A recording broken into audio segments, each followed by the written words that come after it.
guys, kung ano yung empleyado. Ito, medyo mapalimlim pa. Pero may buwan naman. Ito yung ano, karamihan sinasabi pag may mga utusan o mga instruction na binibigay galing sa company ng isang empleyado na hindi alam.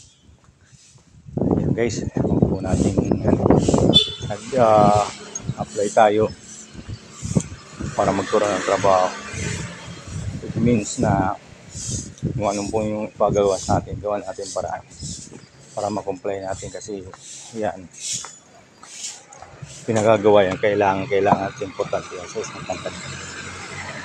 Kaya kayo, mag-isip yan ang report para naman yung employer o top management ay matuwa sa atin bilang tayo empleyado ay nagagawa nito ating tungkulin. Pag may patupad, isan man tayo nandun.